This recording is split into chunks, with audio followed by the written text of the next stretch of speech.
Hello everyone. In this video, let's briefly understand about the prognosis of rabies. So we all know that mortality in rabies is almost 100%. So if the person is getting bitten by a rabid dog, the chances of survival is very less unless he is getting administration of post-exposure prophylaxis during his early incubation period.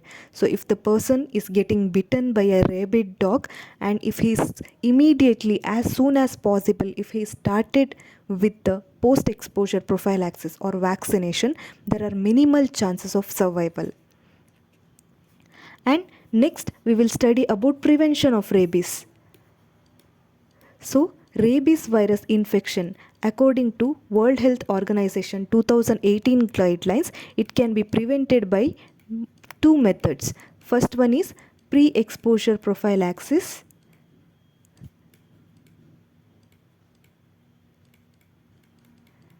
Another one is post-exposure prophylaxis.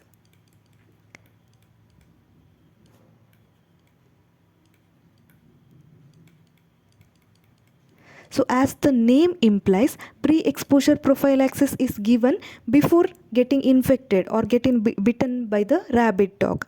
And post-exposure prophylaxis means immediately after getting bitten with the rabid dog.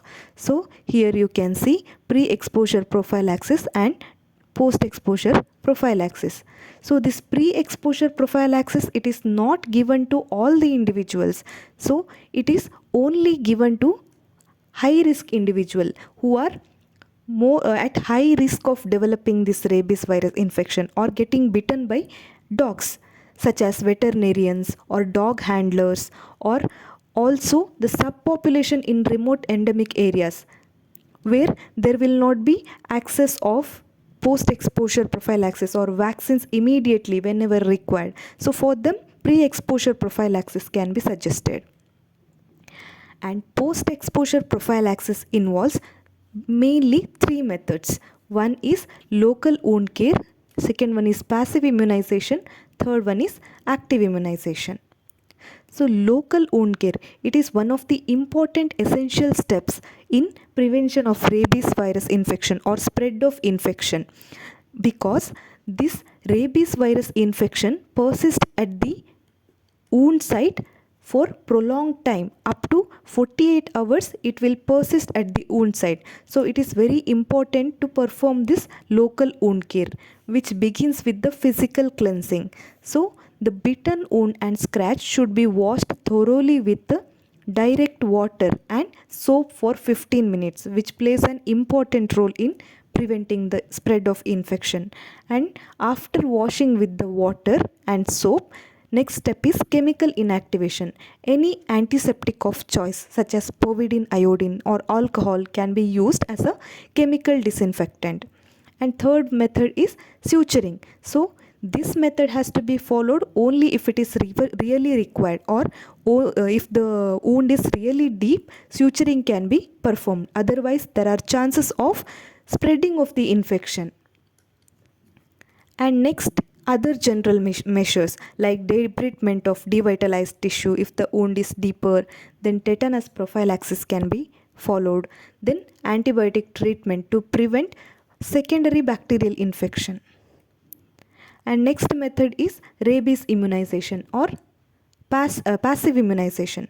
So this rabies immunoglobulin, it has to be given immediately at the local site of the exposure. So there are two types of rabies immunoglobulins available for humans. One is equine rabies immunoglobulin. Second one is human rabies immunoglobulin.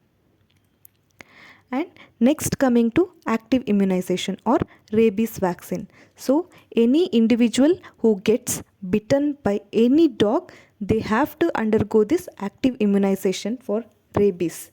So this active immunization can be categorized into two vaccines. First one is neural vaccine, second one is non-neural vaccine. So neural vaccines are not at all used in India because they are derived from the brain tissue of the infected animals. So it is associated with the serious risk of neurological complications in the vaccinated individual. So neural vaccines are not in use. Second method is non-neural vaccine.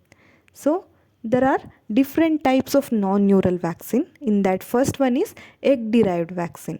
For example, purified duck embryo vaccine, live attenuated chick embryo vaccine. So these egg-derived vaccines are also not in use for humans. And next type of vaccine is recombinant viral vaccine, which is derived from vaccinia virus, which carries rabies surface glycoprotein. It is given orally and it is become successful in immunizing animals in experimental stage, and it has been successful in immunizing animals, but for humans it is in experimental stage. Then third method is type of vaccine is cell culture derived vaccine, which is the most recommended vaccine for prevention of rabies. So this cell culture derived vaccine is the most recommended vaccine.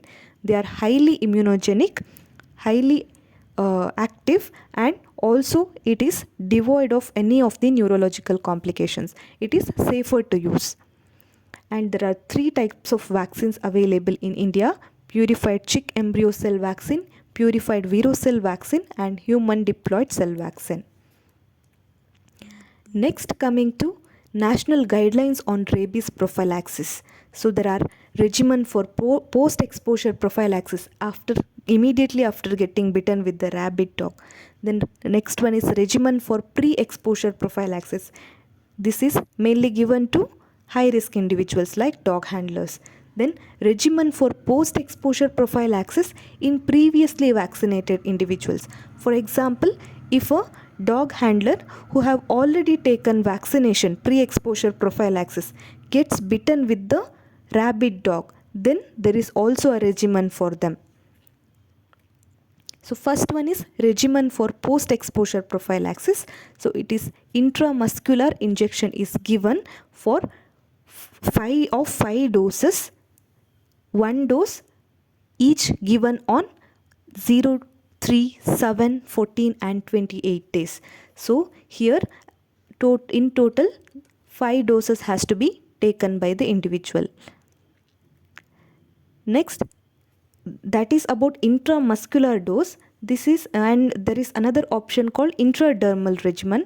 So here intradermal injection of 0.1 ml of reconstituted vaccine on 2 sites per visit on 0, 3, 7 and 28 days. Here there are 4 doses on 2 sites per visit. Next is regimen for pre-exposure prophylaxis.